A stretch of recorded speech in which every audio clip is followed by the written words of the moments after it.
শরীফ শহীদ উসমান হাদির কথা বলছিলাম। তিনি এত বড় রক্তাক্ত হলেন, শাহাদাত বরণ করলেন। তার স্ত্রী আছে, একটা ছেলে আছে, 9 মাসের না 7 মাসের একটা ছেলে আছে, 8 মাসের ছেলে। তার স্ত্রীকে আজ পর্যন্ত কেউ মিডিয়ার সামনে দেখে নাই। আল্লাহু আকবার বলেন। তিনি সিম্পিতি নিতে আসেন নাই। এমনকি তিনি যখন হসপিটালের মর্গে তার স্বামীকে দেখতে এসেছেন, গাড়ি থেকে নামার পরে সমস্ত ক্যামেরা বন্ধ করতে বলেছেন, বন্ধ করা হয়েছে। আবার তিনি যে সামান্য লবিটা হেঁটে, হসপিটাল লবিটা হেঁটে স্বামীকে দেখতে যাবেন, এতটুকুন সেখানে রানিং পর্দার ব্যবস্থা করা হয়েছে। মানে আপনি তাকে দেখবেন দূরের কথা, কথা শুনবেন দূরের কথা, তার গায়ের পর্দার কালারটা, বুরকার কালারটা কেমন সেটাও আজ পর্যন্ত জাতি দেখতে পারে নাই। আল্লাহু আকবার বলেন। শরীফ উসমান হাদি যেমন গোটা বাংলাদেশের তরুণদের জন্য একটা আইকনিক মডেলে পরিণত হয়েছে, শরীফ উসমান হাদির স্ত্রীও আমার মা বোনদের জন্য একটা মডেলে পরিণত হয়েছে। এই জমানায় এসে এরকম পর্দা, এই জমানায় এসে এমন পর্দানিশীল নারী, সুবহানাল্লাহ পড়েন। যেই জমানায় মহিলা মাদ্রাসার শিক্ষিকারা টিকটক করে, ঠিক না বেরে জোরে বলেন। যে জামানায় মহিলা মাদ্রাসার ছাত্রীরা টিকটক ভিডিও বানায়, শিক্ষিকারা টিকটক ভিডিওর নাম দিয়েছে উস্তাজা। নাম দিয়েছে কি? উস্তাজা। কথায় কথায় লাইভে আসে, কথায় কথায় রিলস বানায়, ভিডিও বানায়। আল ইয়াযু বিল্লাহ, আল্লাহর কসম, যতবার এগুলো আমাদের চোখের সামনে আসে ইস্তিগফার পড়ে আর আফসোস লাগে, হারে আমার পর্দানিশীল মা বোনদের মান সম্মান মাটির সাথে মিশাই দিচ্ছে, আলে বলে আমাদের ইজ্জত মাটির সাথে ধূলিসাৎ করে দিচ্ছে, ঠিক না? ঠিক।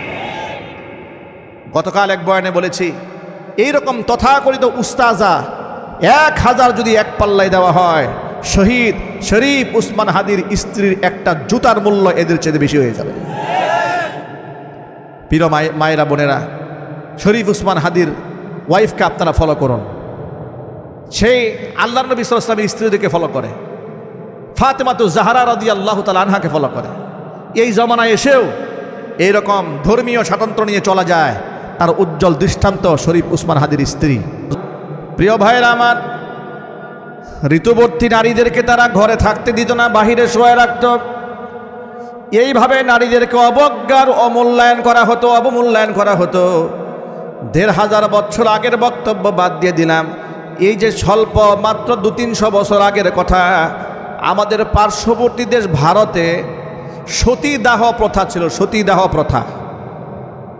হিন্দু ধর্মাবলম্বীরা এটা পালন করত। সতীদাহ প্রথা মানে কি? স্বামী যদি মারা যায় তাহলে স্বামীর সাথে চিতায় জিন্দা স্ত্রীকে জ্বালিয়ে পুড়িয়ে দেওয়া হইতো। নাউজুবিল্লাহ, জুড়ে পড়েন। হাতটাকে এখন এই সতীদাহ প্রথার কথা বাদ দিয়ে দেন। ধরেন তাদের ধর্মের লোকেরা সোজা হয়ে গেছে, যদিও ধর্মের কোনো নবী রাসূল নাই, নিজেরাই অমানবিক কাজ করেছে, আবার নিজেরাই ঘা খাওয়ার পরে এগুলো পরিবর্তন করে ছেড়ে দিয়েছে।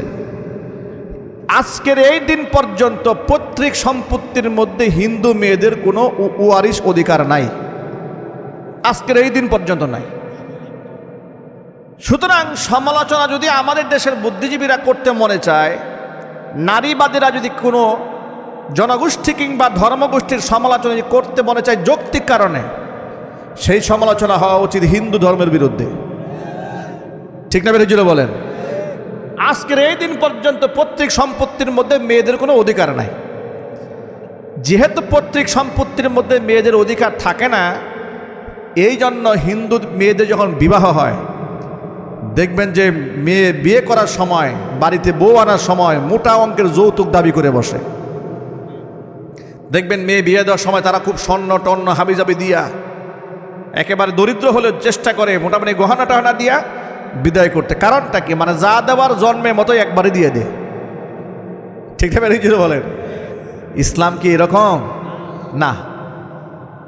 ইসলাম আমার মা বোনদের জন্মের অধিকার নিশ্চিত করেছে।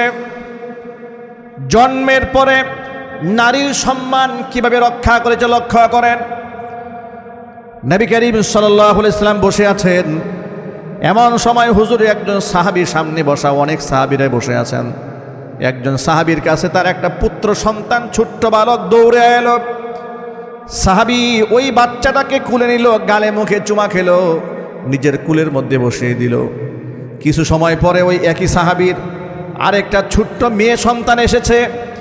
মেয়ে সন্তানকে তিনি কুলেও নিলেন না, চুমাও খেলেন না, এমনিতেই সামনে বসায় দিলেন। রহমতের নবী, মায়ার নবী হাজারো ব্যস্ততার ভিড়ে হুজুরের দৃষ্টি এই ঘটনাকে আড়াল করে নাই। হুজুর সবার সামনে তাকে জিজ্ঞেস করলেন, হাল্লা সাওয়াইতা বাইনাহুমা, কি ব্যাপার? ছেলেটাও তোমার, মেয়েটাও তোমার। ছেলে যখন এলো তুমি কুলে নিলে, চুমা খেলে। তোমার এই ছোট্ট একটা মেয়ে এসেছে, মেয়েটাকে তুমি কুলেও নিলে না, চুমুও খেলে না, এমনিই বসাই দিলে। ছেলে মেয়ের মধ্যে বিভাজন করলে কেন? সমতা রক্ষা করলে না কেন? বৈষম্য করলে কেন? ইত্তাকিল্লাহ, আল্লাহকে ভয় করো। ওয়া আদিলু ফি আবনাইকুম, নিজেদের ছেলে মেয়ের মধ্যে ইনসাফ করো। সুবহানাল্লাহ পড়েন। আপনি সম্পদ বিভাজন করবেন দূরের কথা, বৈষম্য করবেন দূরের কথা, আদর স্নেহ ভালোবাসার মধ্যে বৈষম্য করতে পারবেন না। আল্লাহু আকবার। এগুলা সেই সমাজের কথা বলছি যে সমাজে মেয়ে সন্তান জন্মগ্রহণ করলে জিন্দা ফুতে ফেলা হতো। সেই সমাজে ইসলাম নারীকে কোথায় মর্যাদা দিল লক্ষ্য করেন। জন্মের অধিকার নিশ্চিত করল। কন্যা সন্তানের ব্যাপারে হুজুর বললেন যে ঘরের মধ্যে 3টা কন্যা সন্তান হয়, ওই 3 কন্যার বাবা যদি কন্যা সন্তানদেরকে আদর করে, মহব্বত করে, সৎপাত্রস্থ করে, কিয়ামতের দিন ওই 3 কন্যার বাবা আর আমি মুহাম্মদ সাল্লাল্লাহু আলাইহি সাল্লাম জান্নাতের মধ্যে এই রকম পাশাপাশি অবস্থান করব। এই যে এভাবে মধ্যমা আঙ্গুলি এবং তার তর্জনী আঙ্গুলি দুটাকে একত্রিত করেছেন। 2 আঙ্গুলকে এইরকম জমা করে হুজুর বললেন ওই 3 কন্যার বাবা আর আমি মুহাম্মদ সাল্লাল্লাহু আলাইহি সাল্লাম জান্নাতে ঠিক এইরকম পাশাপাশি অবস্থান করব। জোর আওয়াজে বলেন আল্লাহু আকবার। নারীদের অধিকার এইভাবে ধীরে ধীরে রক্ষা করা হয়েছে, মর্যাদা সমুন্নত করা হয়েছে। নারী যতক্ষণ পর্যন্ত বাবার কাছে থাকবে তার ভরণ পোষণের দায়িত্ব বাবার কাজের উপর দেওয়া হলো। উপযুক্ত হয়েছে, বিবাহ হয়ে যাবে, স্বামীর কাজে দায়িত্ব দেওয়া হলো। স্বামী যদি মরে যায় তাহলে তার নিজের সন্তান ছেলে থাকলে ছেলে কাজে দায়িত্ব দেওয়া হয়েছে। ছেলে নাই, স্বামী নাই, ভাই দায়িত্ব পালন করবে, বাবা নাই। আল্লাহু আকবার বলেন। কেউ না কেউ নারীর দায়িত্ব পালন করবে। এইভাবে নারীকে সুরক্ষা দেওয়া হয়েছে পদে পদে। উত্তরাধিকার সম্পত্তির মধ্যে মালিকানা দেওয়া হলো। সূরা নিসার মধ্যে আল্লাহ পাক আয়াত নাযিল করলেন, লিররিজালি নাসীবুম মিম্মা তারাকাল ওয়ালিদানি ওয়াল আকরাবুন ওয়ালিন্নিসাই নাসীবুম মিম্মা তারাকাল ওয়ালিদানি ওয়াল আকরাবুন মিম্মা ক্বাল্লা মিনহু আও কাসুরা নাসীবাম মাফরুদা। পিতামাতা কিংবা নিকটাত্মীয় মরে যাওয়ার পরে উত্তরাধিকার সম্পত্তির মধ্যে পুরুষের একটা অংশ থাকে, অনুরূপভাবে নারীর জন্য একটা অংশ থাকে, সেটা কম আর বেশি। নাসীবাম মাফরুদা, এটা আল্লাহর পক্ষ থেকে নির্ধারিত অংশ। এটা মানুষ কমাতেও পারবে না, বাড়াতেও পারবে না। জোরে বলেন সুবহানাল্লাহ। উত্তরাধিকার সম্পত্তির মধ্যে নারী অধিকার নিশ্চিত করা হলো। আবার এই নারীকে যখন আপনি বিবাহ দিতে যাবেন, আপনার মেয়ের এত দাম আর মর্যাদা, একটা ছেলে এসে হুট করে উড়ে এসে জুড়ে বসে মেয়েকে বিবাহ করে নিয়ে যাবে তা কিন্তু হবে না। আল্লাহ রাব্বুল আলামিন বলেছেন, ওয়া আতুন নিসা সাদকাতিহিন্না নিহলা, একেবারে খুশি মনে আনন্দ চিত্তে নারীকে, স্ত্রীকে অবশ্যই মর্যাদার সাথে মহারণা ধার্য করে ফরজ বিধান আদায় করে দিবা। সুবহানাল্লাহ। সকল ক্ষেত্রে এভাবে নারীর মহরের অধিকার নিশ্চিত করা হলো। সন্তান হিসেবে তার মর্যাদাকে নিশ্চিত করা হলো। নবী করিম সাল্লাল্লাহু আলাইহি ওয়াসাল্লাম তার উত্তরাধিকার নিশ্চিত করে দিলেন মহান আল্লাহ পাকের কোরআন আয়াতের বিধান দিয়ে। এমনকি নারী যখন স্ত্রী হয়ে গেল তখন আবার তার সাথে স্বামী খারাপ আচরণ করবে সেটাও যেন করতে না পারে। মহান আল্লাহ পাক বললেন, ওয়াশিরুহুন্না বিল মা'রুফ, স্ত্রীদের সাথে খারাপ আচরণ করা যাবে না, ভালো আচরণ করতে হবে। এরকম যদি হয় যে স্ত্রীর কোনো একটা আচরণ আপনার মনের মধ্যে কষ্ট লেগেছে, আঘাত লেগেছে, নারীদের পক্ষ হয়ে আল্লাহ পাক কি সুন্দর সমাধান দিচ্ছেন। আল্লাহ বলেন ফাআসা আন তাকরাহু শাইআন ওয়া ইয়াজআলাল্লাহু ফীহি খায়রান কাসীরা। এমনও তো হতে পারে তুমি যে স্ত্রীটাকে অপছন্দ করছো একটু মেনে নাও না তাকে, কারণ এমন হতে পারে যে মহান আল্লাহ পাক এর মধ্যেই তোমার জন্য কল্যাণ রেখে দিয়েছেন। সুবহানাল্লাহ বলবেন না? পদে পদে আয়াতে আয়াতে পরতে পরতে ইসলাম নারীকে সম্মান দিয়েছে, মর্যাদা দিয়েছে। সূরাতুল বাকারায় অন্য আয়াতের মধ্যে আল্লাহ পাক বলেন ওয়ালাহুন্না মিসলুল্লাযী আলাইহিন্না বিল মারুফ। অবশ্যই অবশ্যই মহিলাদের রয়েছে পুরুষের উপর ঠিক ওই রকম অধিকার যেমন নারীদের উপর রয়েছে পুরুষের অধিকার। এই অধিকারের শব্দটা বলতে গিয়ে মহান আল্লাহ পাক নারীদের অধিকারের কথা আগে উচ্চারণ করেছেন। চিৎকার দিয়ে বলেন আল্লাহু আকবার। আপনি কোথায় পেলেন যে নারীকে ঠকানো হয়েছে? নারীকে কোন জায়গায় ঠকানো হয়েছে? কোথাও ঠকানো হয়নি। উম্মুল মুমিনিন মা আয়েশা রাদিয়াল্লাহু তাআলা আনহা বলেন, একদিন আমার কাছে এক মহিলা এসেছে, প্রচণ্ড ক্ষুধার্ত, দুটা মেয়ে নিয়ে এসেছে, আমার কাছে সাহায্য চাইল, কিন্তু আমার ঘরে তাকে দেওয়ার মতো কোনো খাবার ছিল না। একটা মাত্র খেজুর ছিল, ফাআতাইতুহা ইয়াহা, খেজুরটা আমি মহিলার হাতে দিয়ে দিলাম। আমি দেখলাম ওই মহিলাটা ফাকাসসামাতাহা বাইনাহুমা, একটা খেজুরকে দুটা ভাগ করে ক্ষুধার্ত দুই কন্যাকে দিল। ওয়ালাম তাকুল মিনহা শাইআ, নিজে ক্ষুধার্ত থাকার পরেও নিজে সেখান থেকে কিছুই খেলো না। মেয়েদের উপর মায়ের স্যাক্রিফাইস, কুরবানি দেখার পরে আমি খুব মুগ্ধ হলাম যে মা তার মেয়েদেরকে কত ভালোবাসে। আল্লাহর নবী যখন আমার ঘরে এলেন, নবীর কাছে আমি ঘটনার বিবরণ শোনালাম।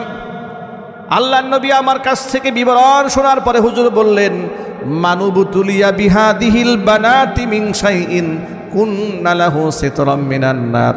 এই দুনিয়াতে মহান আল্লাহ পাক যাকে কন্যা সন্তান দিয়ে পরীক্ষা করবেন, মাকে মানে যাকে এই দুনিয়াতে আল্লাহ কন্যা সন্তান দিবেন, কিয়ামতের ময়দানে ওই বাবা মার চিন্তার কোনো কারণ নাই। এই কন্যা সন্তানগুলো হাসরের ময়দানে তার জন্য ঢাল হয়ে দাঁড়ায় যাবে, বাবা মাকে জাহান্নামের আগুনে পুড়তে দেবে না। সুবহানাল্লাহ সুবহানাল্লাহ। পরতে পরতে নারীদের প্রশংসা করেছেন মুহাম্মদুর রাসূলুল্লাহ সাল্লাল্লাহু আলাইহি ওয়াসাল্লাম, তাদের অধিকারের ব্যাপারে যত্নবান হয়েছেন। হুজুর বলেন যে আমার কাছে সৃষ্টিগতভাবে তাবিআতান তিনটি জিনিস আল্লাহর পক্ষ থেকে প্রিয় করা হয়েছে। মনে রাখবেন, ওয়ালিন্নাসি ইয়াশিকুনা ফিমা মাযাহিব, আরবিতে একটা প্রবাদ আছে যেটা আমরা বাংলায় বলি যে এক একজন মানুষের এক একটা রুচিবোধ আছে। এটাকে আরবিতে বলা হয় ওয়ালিন্নাসি ফিমা ইয়াশিকুনা মাযাহিব, মানুষের পছন্দের ভিন্নতা আছে। রসুল বলেন আমার কাছে তিনটা জিনিস খুব প্রিয় করা হয়েছে। কয়টা জিনিস জুড়ে বলেন তো ভাই?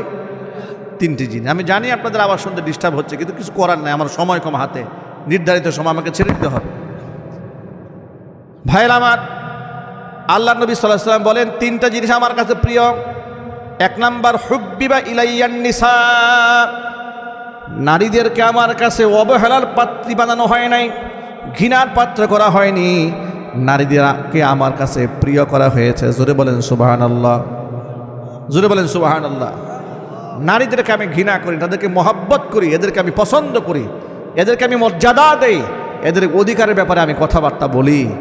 এই জন্য কোরআন হাদিস যত খুলবেন পরতে পরতে মা বোনদের সম্মানের কথা লেখা আছে, অবহেলার কথা লেখা নেই কোথাও। অথচ কয়েকদিন আগে দেখলাম বাংলাদেশের তথাকথিত এক বুদ্ধিজীবী নারী সংবাদ সম্মেলন করে বলছেন যে বাংলাদেশের প্রত্যেকটা ওয়াজ মাহফিলে নাকি নারী বিদ্বেষী কথাবার্তা বলা হয়। মিম্বার থেকে নাকি ইমাম সাহেবরা নারী বিদ্বেষী কথাবার্তা বলেন। আমি জানি না এই ভদ্র মহিলা কোন বয়ান শুনেছেন, কোন বয়ান শুনে এত বড় অপবাদ আলেমদের উপর আরোপ করলেন যে আলেমরা নাকি মাহফিলে মঞ্চে বসে বসে নারী বিদ্বেষী কথাবার্তা বলেন। আপনারা তো বছরের পর বছর বয়ান শুনতেছেন।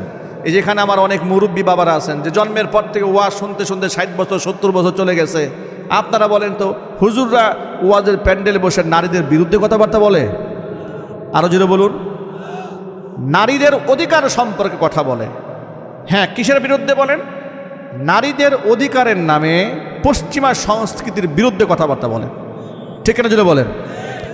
নারীদের বেহায়াপনা করেন, অশ্লীলতা করেন, ওই যে প্লে কার্ড নিয়ে দাঁড়িয়ে বলেন দেহ আমার সিদ্ধান্ত আমার, হয়তো আলেম ওলামারা এগুলোর সমালোচনা করেন, কিন্তু নারীদের মর্যাদার কথাটা আলেমরাই বলেন।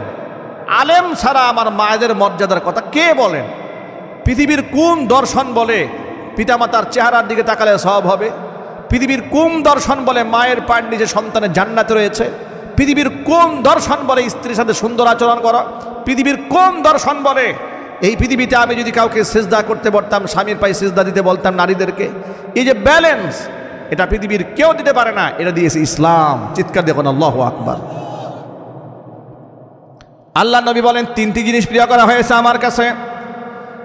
1 নাম্বার হুব্বিবা ইলাইয়ান নিসা, নারীদেরকে প্রিয় করা হয়েছে। 2 নাম্বার অত্তইব, সুগন্ধি আমার কাছে প্রিয় করা হয়েছে। কি জুড়ে বলেন? সুগন্ধি, আতর, খুশবু রসুল খুব ব্যবহার করতেন। আম্বার, মিশকে আম্বার রসুল পাক সাল্লাল্লাহু আলাইহি ওয়াসাল্লামের খুব প্রিয় খুশবু ছিল। জাবের ইবনে আব্দুল্লাহ রাদিয়াল্লাহু তাআলা আনহু বলেছেন যে হুজুরের কাছে মুসাফা করলে ঘন্টার পর ঘন্টা হাতের থেকে মিশকের ঘ্রাণ বের হতো। তিনি কখনো অপরিপাটি থাকতেন না, অপরিচ্ছন্ন থাকতেন না, অগোছালো থাকতেন না। নিট অ্যান্ড ক্লিন থাকতেন, পরিচ্ছন্ন থাকতেন, পবিত্র থাকতেন। মাথার চুলগুলো সবসময় সিথি করে রাখতেন। আল্লাহু আকবার বলেন। একদম পরিচ্ছন্ন। আরবের লোকেরা যখন বলেছিল তিনি পাগল, বিদেশের লোকেরা এসে দেখে যে পাগল কখনোই এত সুন্দর হতে পারে না। হুজুরের সামনে দাঁড়িয়ে তারা কোরআন শুনেছে, তারা কসম করে বলেছে পাগল কখনো এত সুন্দর কথা বলতে পারে না। চিৎকার দেব দেন আল্লাহু আকবার। পাগল থাকবে, অগুছালো, অপরিপাটি, গা থেকে দুর্গন্ধ আসবে। আর রাসূল পাক সাল্লাল্লাহু আলাইহি ওয়াসাল্লাম যে রাস্তা দিয়ে হেঁটে যেতেন, রাস্তার এনভায়রনমেন্টের সাথে হুজুরের গায়ের ঘ্রাণ লেগে থাকতো। এটা হচ্ছে সুন্নাহ। আপনি পারফিউম ব্যবহার করবেন, খুশবু ব্যবহার করবেন, আচার ব্যবহার করবেন, আপনার গা থেকে যেন দুর্গন্ধ না আসে। আপনি ক্ষেত খামার কাজ করে এসছেন, বাড়িতে ঢুকেছেন, ফ্রেশ হন, পরিপাটি হন, সুন্দর হন, সেজে গুজে থাকেন, পরিপাটি হয়ে থাকুন। মা বোনদেরকে বলছি, মা বোনেরা বাসায় কাজ করেন, ব্যস্ত থাকেন সব সময়, সমস্ত কাজ বাজ শেষ, এবার আপনি সুন্দর করে গোসল করে ফ্রেশ হয়ে স্বামীর জন্য পরিপাটি হয়ে থাকেন। আপনার স্বামী সারাদিন পরিশ্রম করে ঘরে আসার পরে যেন স্ত্রীর চেহারার দিকে তাকালে তার মধ্যে আফসোস তৈরি না হয় যে রাস্তায় দেখলাম কি আর ঘরে আছে কি। ঠিক না? এবার একজনে বলেন, এই আফসোস যেন তৈরি না হয়। এই সুযোগ আপনি দেবেন না। এই সুযোগটা আপনি দেন বলেই তো পুরুষের চরিত্রে 12টা বাজে। কারণ পুরুষ দেখে বাহিরে কত ললনারা একেবারে লিপস্টিক দিয়ে চুল পাম্পিং করে ঘুরে বেড়াচ্ছে, বাড়িতে এসে দেখে বেচারি বউ ঘরে কাজ করতে করতে ঘামের দুর্গন্ধে পাশে যাওয়া যায় না। পুরুষ মনে মনে চিন্তা করে, আহারে ওটা যদি আমার ঘরে থাকতো কতই না ভালো হইতো। এই সুযোগটা আপনি দেন কেন? ইসলাম আপনাকে পরিপাটি থাকতে বলেছে। জোরে খান সুবহানাল্লাহ। আল্লাহর নবী পরিপাটি থাকতেন। হুজুর বলেন হুব্বিবা ইলাইয়ান নিসা ওয়াত-তিব, সুগন্ধি আমার কাছে দারুণ প্রিয়। যেই নবীর কাছে সুগন্ধি প্রিয় আমল ছিল, প্রিয় জিনিস ছিল, অথচ আপনি দেখেন এই বর্তমান সমাজের মধ্যে তথাকথিত কিছু দরবেশ আছে, ওযু নাই, গোসল নাই, নামাজ নাই, রোজা নাই, পর্দা পুশিতা নাই, গাজার আসর বসায়, তারাও নাকি আল্লাহর ওলি। ঠিক না? ঠিক বলেন।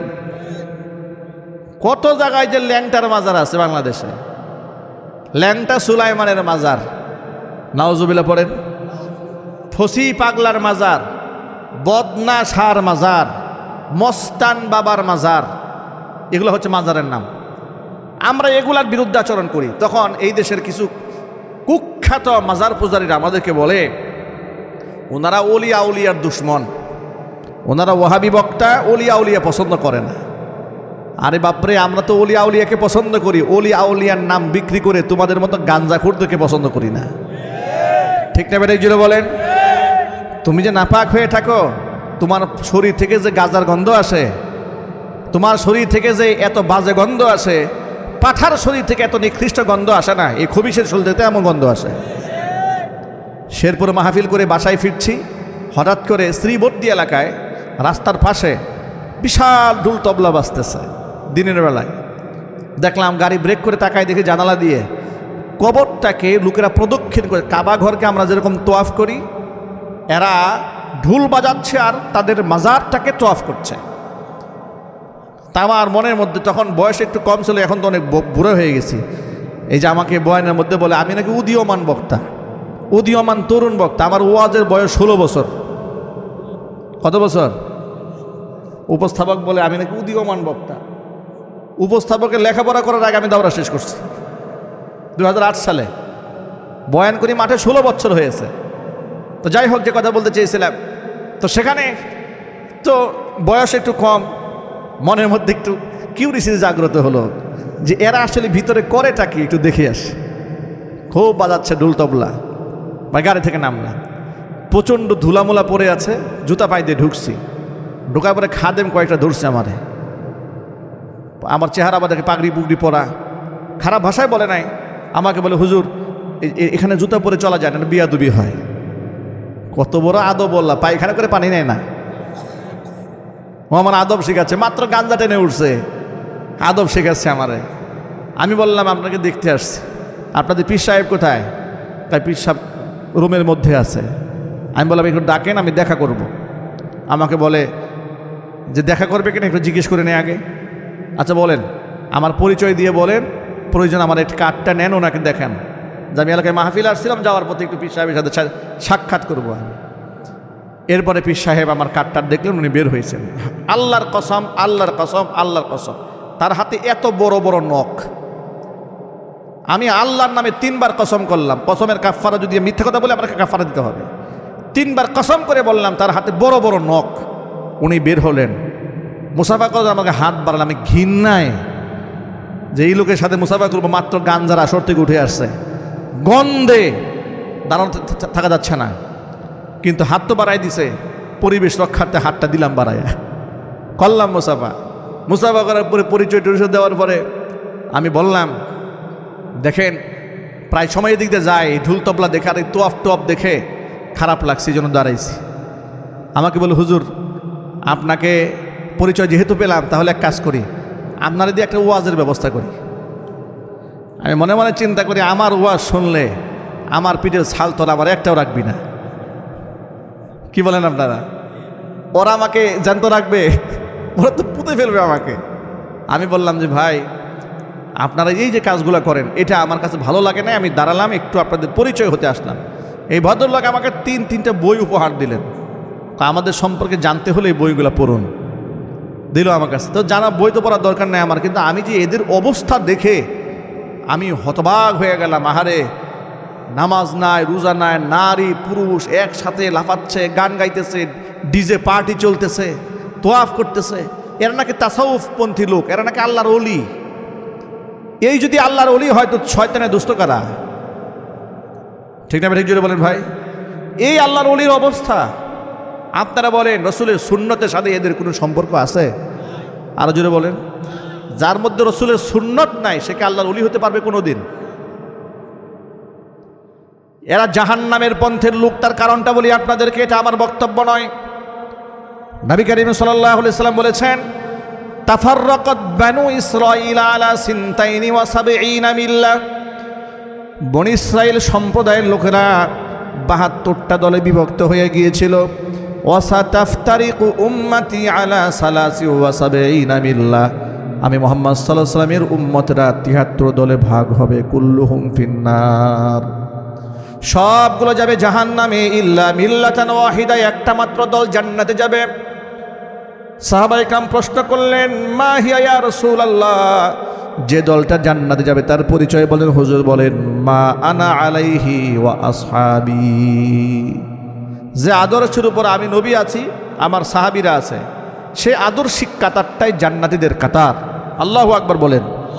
ওই আদর্শিক দলটাই জান্নাতীদের দল, এই গ্রুপটাই জান্নাতে যাবে। আমরা কি জান্নাতি দল হব না জাহান্নামী দল হব?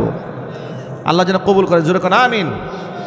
তাহলে রসুলের সুন্নাহকে নিজের জন্য অবধারিত করতে হবে। রসুলের সুন্নাহর বাহিরে কোনো পথ নাই, রসুলের নির্দেশনার উপরে কোনো নির্দেশনা নাই, কোরআনের হেদায়েতের উপরে কোনো হেদায়েত নাই। যে হেদায়েত, যে আদর্শ কোরআন সাপোর্ট করে না, রসুলের সুন্নাহর সাথে মেলে না, আল্লাহর কসম, সেটা যদি কেউ সুন্নতের কথা বলে, ওলিয়া উলিয়ার তরিকার কথা বলে, আল্লাহর কসম, সেটা ওলিয়া উলিয়ার পথ নয়, এটা মারিফতের পথ নয়, এটা জাহান্নামের পথ। মনে থাকবে কথাটা ইনশাল্লাহ। 3টি জিনিস প্রিয় হুজুরের কাছে। 1 নাম্বার হচ্ছে নারী প্রিয়, স্ত্রীদেরকে প্রিয় করা হয়েছে। 2 নাম্বার তিব, সুগন্ধি বিরহ করা হয়েছে। 3 নাম্বার ওয়া জুইলাত কুররাতু আইনি ফিস সালাহ, নামাজের মধ্যে মহান আল্লাহ পাক আমার চোখের শীতলতা দান করেছেন। জোরে বলেন সুবহানাল্লাহ। নামাজের ব্যাপারে অবহেলা চলবে না ভাইয়েরা আমার, বোনেরা আমার। মাইকের আওয়াজ বাহিরে যাচ্ছে, আমার মা বোনেরা কথাগুলো শুনতে পাচ্ছেন। মায়েরা বোনেরা নামাজি হয়ে যান, পরহেজগার হয়ে যান, আল্লাহ পাক ইজ্জত বাড়াই দিবেন। আল্লাহর শপথ করে বলি, বেহায়াপনা, বেলাল্লাপনা, অর্ধ উলঙ্গ হওয়া কিংবা নগ্ন হয়ে রাস্তায় চললে মা বোনদের সম্মান বাড়ে না, বরং সম্মান কমে যায়। আপনি যদি আপনার পর্দার স্বাতন্ত্র্য গ্রহণ করতে পারেন, নিজেকে যদি পরপুরুষের চোখ থেকে আড়াল করে রাখতে পারেন, আপনার যদি ব্যক্তিত্ব থাকে, অ্যাটিটিউড থাকে, তাহলে আল্লাহ পাক আপনার মর্যাদা বাড়াবে। দেখুন আমাদের বাংলাদেশের কিংবদন্তি এক ছাত্র নেতা, গোটা বাংলাদেশের 54 বছরের ইতিহাস বদলে দিয়েছে, শহীদ শরীফ উসমান হাদি। মহান আল্লাহ রাব্বুল আমিন তাকে শাহাদাতের সর্বোচ্চ দরজা দান করে, জোরে কোন আমিন। এই লোকটা শহীদ হয়ে গেল। গোটা বাংলাদেশে তার ব্যাপারে যত কথা বলা হলো, যত লেখালেখি হলো, তার ব্যাপারে যত আবেগ উচ্ছ্বাস হলো, তার জন্য মানুষ যত চোখের পানি ফেললো, তার জানাজার নামাজে যত মানুষ সামিল হলো, বাংলাদেশের ইতিহাসে কোনো একক ব্যক্তির জন্য এভাবে মানুষ চোখের পানি ফেলে নাই। ঠিক না ঠিক বলেন? হ্যাঁ, একজন ব্যক্তির ব্যাপারে ফেলেছে, তিনি হচ্ছেন শহীদ আল্লামা সাঈদী রহমাতুল্লাহি আলাইহি। কিন্তু তার জানাজাটা পরিবেশগতভাবে এইভাবে স্বাধীনভাবে আমরা পড়ার সুযোগ পাইনি, স্বৈরাচারী জালেমের কারণে। কথা ঠিক না ঠিক? ইতিহাস রেকর্ড হয়ে যেত সেটাও। স্বৈরাচার বুঝতে পেরে হাজারো প্রতিবন্ধকতা তৈরি করে দিয়েছিল। এখন শহীদ উসমান হাদির কথা বলছিলাম। তিনি এত বড় রক্তাক্ত হলেন, শাহাদাত বরণ করলেন। তার স্ত্রী আছে, একটা ছেলে আছে, 9 মাসের না 7 মাসের একটা ছেলে আছে, 8 মাসের ছেলে। তার স্ত্রীকে আজ পর্যন্ত কেউ মিডিয়ার সামনে দেখে নাই। আল্লাহু আকবার বলেন। তিনি সিম্পিতি নিতে আসেন নাই। এমনকি তিনি যখন হসপিটালের মর্গে তার স্বামীকে দেখতে এসেছেন, গাড়ি থেকে নামার পরে সমস্ত ক্যামেরা বন্ধ করতে বলেছেন, বন্ধ করা হয়েছে। আবার তিনি যে সামান্য লবিটা হেঁটে, হসপিটাল লবিটা হেঁটে স্বামীকে দেখতে যাবেন, এতটুকুন সেখানে রানিং পর্দার ব্যবস্থা করা হয়েছে। মানে আপনি তাকে দেখবেন দূরের কথা, কথা শুনবেন দূরের কথা, তার গায়ের পর্দার কালারটা, বুরকার কালারটা কেমন সেটাও আজ পর্যন্ত জাতি দেখতে পারে নাই। আল্লাহু আকবার বলেন। শরীফ উসমান হাদি যেমন গোটা বাংলাদেশের তরুণদের জন্য একটা আইকনিক মডেলে পরিণত হয়েছে, শরীফ উসমান হাদির স্ত্রীও আমার মা বোনদের জন্য একটা মডেলে পরিণত হয়েছে। এই জমানায় এসে এরকম পর্দা, এই জমানায় এসে এমন পর্দানিশীল নারী, সুবহানাল্লাহ বলেন। যেই জমানায় মহিলা মাদ্রাসার শিক্ষিকারা টিকটক করে, ঠিক না বেরে জোরে বলেন। যে জামানায় মহিলা মাদ্রাসার ছাত্রীরা টিকটক ভিডিও বানায়, শিক্ষিকারা টিকটক ভিডিওর নাম দিয়েছে উস্তাজা। নাম দিয়েছে কি? উস্তাজা। কথায় কথায় লাইভে আসে, কথায় কথায় রিলস বানায়, ভিডিও বানায়। আল ইয়াযু বিল্লাহ, আল্লাহর কসম, যতবার এগুলো আমাদের চোখের সামনে আসে ইস্তিগফার পড়ে আর আফসোস লাগে, হারে আমার পর্দানিশীল মা বোনদের মান সম্মান মাটির সাথে মিশাই দিচ্ছে, আলেমুল আমাদের ইজ্জত মাটির সাথে ধূলিসাৎ করে দিচ্ছে। ঠিক না ভাই? ঠিক। গতকাল এক বয়ানে বলেছি, এইরকম তথাকথিত উস্তাজা 1000 যদি এক পাল্লায় দেওয়া হয়, শহীদ শরীফ উসমান হাদির স্ত্রীর একটা জুতার মূল্য এদের চেয়ে বেশি হয়ে যাবে। প্রিয় মায়েরা বোনেরা, শরীফ উসমান হাদির ওয়াইফকে আপনারা ফলো করুন। সেই আল্লাহর নবী সাল্লাল্লাহু আলাইহি ওয়াসাল্লামের স্ত্রীদেরকে ফলো করে, ফাতেমাতুজ জাহরা রাদিয়াল্লাহু তাআলা আনহাকে ফলো করে। এই জমানায় এসেও এইরকম ধর্মীয় স্বাতন্ত্র্য নিয়ে চলা যায়, তার উজ্জ্বল দৃষ্টান্ত শরীফ উসমান হাদির স্ত্রী। মহান আল্লাহ রাব্বুল আলামিন যেন আমার মা বোনদেরকে আবেদা, জাহেদা, সালেহা, কানেতা, আমিনা হিসেবে কবুল করেন।